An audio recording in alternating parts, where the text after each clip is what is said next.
तो जो लोग अभी तक कंफ्यूज है कि कौन सा फोन ले, तो थोड़े दिन रुक जाओ, क्योंकि कुछ ही टाइम में ऐसे धमाकेदार फोन्स आने वाले हैं विद स्नैपड्रैगन 8s Gen 3 जो कि फ्यूचर प्रूफ होंगे and they will be good value for money. और इस वीडियो में हम उन्हीं स्मार्टफोन्स की बात करने वाले हैं, तो इस वीडियो को एंड तक जरूर देखना। एंड एंड में मैं एक ऐसे स्मार्टफोन की बात करने वाला हूँ जिसके बारे में अभी तक किसी को भी नहीं पता है। एंड इसी के साथ हम बात करेंगे उन यूनिक फीचर्स की जो इन चारों फोन को अलग बनाती है। तो आपको जिस यूनिक फीचर की रिक्वायरमेंट हो उस हिसाब से अपना स्मार्टफोन बाय कर लेना। एंड मेन टॉपिक स्टार्ट करने से पहले मैं एक इंपॉर्टेंट बात करना चाहूंगा। जैसा कि हम सबको पता है कि अभी तक स्नैपड्रैगन 8s Gen 3 को लेके सिर्फ एक ही स्मार्टफोन रिलीज हुआ है and that is Poco F6। तो जिनके पास भी पोको X6 Pro है वो अपना डिवाइस अपग्रेड ना करे, क्योंकि ज्यादा कुछ खास बेनिफिट होगा नहीं। एंड आगे बढ़ने से पहले ये बात जरूर ध्यान में रखना कि अगर ये वीडियो वैल्यूएबल लगे तो प्लीज चैनल को सब्सक्राइब कर लेना। So let's begin with our main topic, the upcoming smartphones with Snapdragon 8s Gen 3। यहाँ हम जो फोन की की स्पेक्स है एंड उसमें जो main highlighting and unique features है सिर्फ उन्हीं की बात करेंगे। बढ़ते हैं हमारे नंबर 4 स्मार्टफोन की तरफ, जिसको रियलमी ने ऑफिशियली टीज कर दिया है, जो कि 28 जून को लॉन्च होने वाला है। That is Realme GT6। अभी हाल ही में रियलमी GT60 लॉन्च हुआ है एंड ये उसी का अपग्रेड वर्जन रहेगा। तो चलो देखते हैं फोन में क्या क्या है। अब देखा जाए तो Realme GT6 एंड जो ऑलरेडी लॉन्च हुआ है Realme GT60, दोनों के स्पेक्स ऑलमोस्ट सेम है, बस थोड़े से माइनर डिफरेंसेस है। तो बात करते हैं डिस्प्ले की, तो इसमें भी आपको सेम डिस्प्ले मिलेगा, दैट इज 6.67 इंच का, एक 1.5 के रेजोल्यूशन वाला 120 हर्ट्ज का कर्व्ड एमोलेड पैनल रहेगा। एंड यस, ये एक 80 LTPO डिस्प्ले है जो आपकी बैटरी को कंजर्व करेगा, क्योंकि इसमें रिफ्रेश रेट 1 हर्ट्ज से लेकर 120 हर्ट्ज तक मैनेज होगा ऑटोमेटिकली आपके यूसेज के हिसाब से। इसमें कैमरास की बात करें तो आपको मिलेगा एक 50 मेगापिक्सल का मेन कैमरा, साथ ही में मिलेगा आपको एक 8 MP का अल्ट्रा वाइड एंगल लेंस। बस कैमरा में एक एडिशनल चीज ये है कि Realme GT6 में इसके सेंसर्स थोड़े अपग्रेडेड होकर आ सकते हैं। एंड फ्रंट में वही 32 मेगापिक्सल का सेल्फी शूटर रहेगा। बात करें परफॉर्मेंस की, तो इसमें आपको मिलेगा स्नैपड्रैगन 8s Gen 3 एंड इसमें 5500 mAh की बैटरी रहेगी, साथ ही में 100 वॉट का फास्ट चार्जिंग सपोर्ट रहेगा, जैसा कि ऑलरेडी Realme GT60 में है। और इसके प्राइसिंग की बात करें तो ये 35,000 से लेके 40,000 के बीच में आएगा, इसका जो बेस वेरिएंट है। अब ऑफर्स वगैरह लगा के इसका प्राइस कितना कम करे वो लोग, उसका कुछ अंदाजा अभी तो नहीं है फिलहाल। और बात करें इसके यूनिक फीचर्स की, तो इसमें मिलता है आपको एक LTPO डिस्प्ले जिसका पीक ब्राइटनेस है 6000 निट्स का, which is highest in the market. And yes, इसमें एक फ्लैगशिप लेवल का डिस्प्ले यूज किया गया है। अब जिन्होंने ऑलरेडी Realme GT60 परचेस कर लिया है, मैंने कमेंट सेक्शन में देखा कि काफी लोगों को उसमें हीटिंग इश्यूज आ रहे हैं, तो उनको मैंने एक सजेशन दिया कि आप डिस्प्ले को 60 हर्ट्ज पे सेट करके यूज करके देखो, और साथ ही में आप इंस्टाग्राम को भी फोर्स क्लोज करके रखो सेटिंग्स में जाके, क्योंकि मैंने नोटिस किया है कुछ दिनों से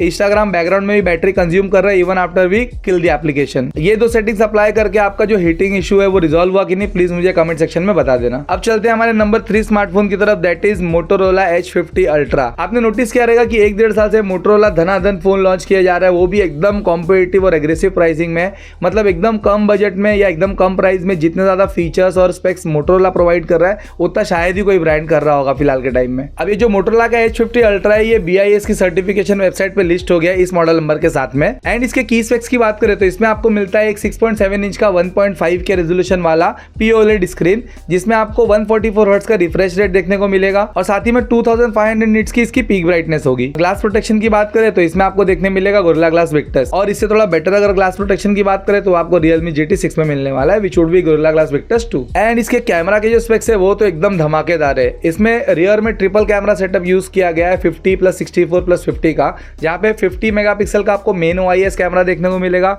साथ ही में 64 मेगापिक्सल का आपको एक टेलीफोटो लेंस देखने मिलेगा एंड 50 मेगापिक्सल का एक अल्ट्रा वाइड एंगल लेंस देखने मिलेगा। इसी के साथ फ्रंट कैमरा की बात करें तो वो भी 50 मेगापिक्सल का होगा, मतलब नंबर्स में तो भर भर के दे दिया है Motorola ने। और बात करते हैं परफॉर्मेंस की, तो इसमें भी आपको मिलेगा स्नैपड्रैगन 8s Gen 3। वैसे तो स्नैपड्रैगन 8s Gen 3 वाले फोन की बात हो रही है, बट ठीक है, बोलना पड़ता है। एंड बात करें बैटरी की, तो इसमें आपको मिलेगा एक 4500 mAh की बैटरी एंड साथ ही में आपको मिलेगा 125 वॉट का फास्ट चार्जिंग सपोर्ट। इसमें बैटरी थोड़ी सी कम है यार, बट वो हिसाब से फोन स्लिम भी रहेगा। एंड प्राइसिंग की बात करें तो मुझे लगता है ये फोन 40,000 के आसपास होगा।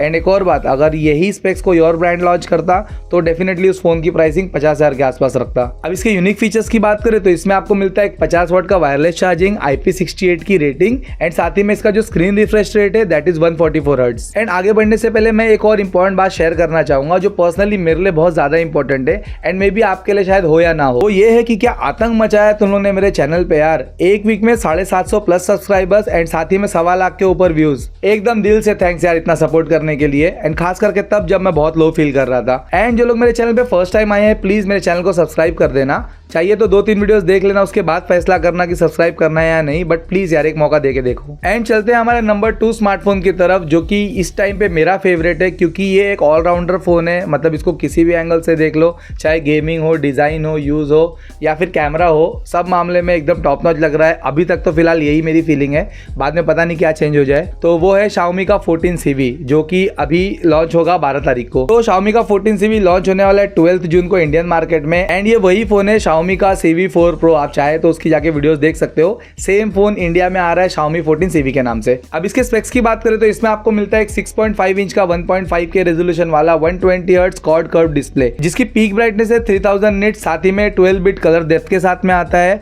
डॉल्बी विजन का सपोर्ट है, HDR10+ का सपोर्ट है। कैमरास की बात करें तो 50 मेगापिक्सल का मेन रियर कैमरा है विद OIS, एंड साथ ही में इसमें लगा हुआ है ओमनी विजन का सेंसर, और 12 मेगापिक्सल का आपको मिलता है अल्ट्रा वाइड एंगल लेंस, और साथ ही में 50 मेगापिक्सल का मिलता है आपको एक टेलीफोटो लेंस। और ये जो लेंसेज है वो लीका वारियो सोमिलक्स लेंसेज है। एंड फ्रंट कैमरा की बात करें तो आपको डुअल कैमरा सेटअप देखने मिलता है। फ्रंट में 32 मेगापिक्सल प्लस 32 मेगापिक्सल का कॉम्बिनेशन है, जिसमें से एक 32 मेगापिक्सल का मेन कैमरा है एंड दूसरा भी 32 मेगापिक्सल का वाइड एंगल लेंस है, जो कि 100 degree field of view cover करता है। इसके परफॉर्मेंस की बात करें तो इसमें भी आपको आता है स्नैपड्रैगन 8H Gen 3, क्योंकि उसी फोन की बात हो रही है। बैटरी की बात करें तो इसमें आपको मिलता है 4700 mAh की बैटरी, एंड साथ ही में आपको मिलता है 67 वाट का चार्जिंग सपोर्ट। प्राइस की बात करें तो ये आपको 40,000 के आसपास देखने को मिलेगा, जो भी है 12 तारीख को अभी रिवील हो जाएगा। और इसके यूनिक फीचर्स की बात करें तो इसमें तो बहुत सारे यूनिक फीचर्स है। सबसे ज्यादा अच्छा मुझे ये लगा कि इसमें फ्रंट में डुअल कैमरा सेटअप यूज किया गया है 32+32 मेगापिक्सल का। साथ ही में इसका जो रियर कैमरा है उसको सिनेमैटिक कैमरा करके बोला गया है। अब देखते हैं इसका प्रैक्टिकल यूज में और रियल लाइफ में इंप्लीमेंटेशन किस तरह से होता है। और इसमें लीका सोमिलक्स के लेंसेज यूज किए गए हैं। अब चलते हैं हमारे नंबर 1 स्मार्टफोन की तरफ, जिसका सबको बेसब्री से इंतजार है कि ये फोन कब आएगा इंडिया में एंड किस नाम से आएगा।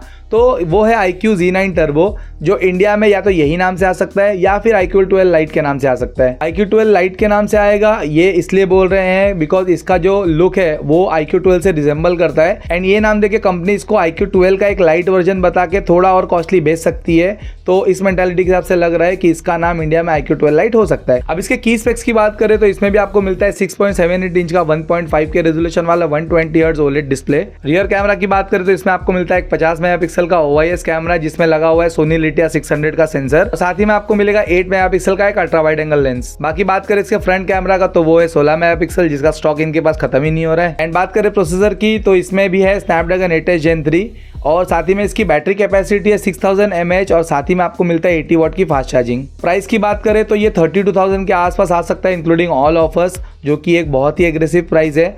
और इसके जो यूनिक और की फीचर्स की बात करें तो उसमें आता है इसका 6000 mAh की बैटरी कैपेसिटी, और साथ ही में मॉन्स्टर मोड और अल्ट्रा गेम मोड। एंड इसी के साथ साथ इसका जो गेमिंग में PUBG और BGMI का ऑप्टिमाइजेशन है वो भी इसके एक यूनिक फीचर में काउंट होता है, क्योंकि जो मेरा पर्सनल एक्सपीरियंस है कि iQOO से बेटर गेमिंग कोई भी एंड्रॉइड प्रोवाइड नहीं कर सकता है एक सेम प्राइस कैटेगरी में। और अब बात करते हैं what is the final verdict and what are my opinions regarding this 4 smartphone. तो वो ये है, अब इनमें से सबसे बेस्ट जो मुझे लग रहा है as a content creator and as a gamer तो वो है Xiaomi का 14CV। तो अगर आप एक hardcore user and hardcore gamer हो तो you can definitely go for Xiaomi 14CV। But जो लोग एक hardcore gamer but average user है they can definitely go for iQOO Z9 turbo, because मैंने पहले भी बोल दिया कि iQOO से बेटर गेमिंग कोई भी एंड्रॉइड नहीं दे सकता है। इसके अलावा अगर आपको एकदम क्लीन UI पसंद है एंड एकदम एक बैलेंस फोन चाहिए तो you can definitely go for Motorola H50 Ultra, जो कि एक कम वैल्यू में आपको ज्यादा चीजें प्रोवाइड करेगी। बस इसके इरेगुलर अपडेट्स एंड थोड़ा सा हीटिंग इशू आपको मैनेज करना पड़ेगा। एंड इसके IP68 रेटिंग एंड 50 वाट का वायरलेस चार्जिंग को इंक्लूड करना मत भूलना। एंड अगर आप एक Realme के फैन हो या Realme का फोन लेना चाहते हो तो you can definitely go for Realme GT6 which is a very good performance phone.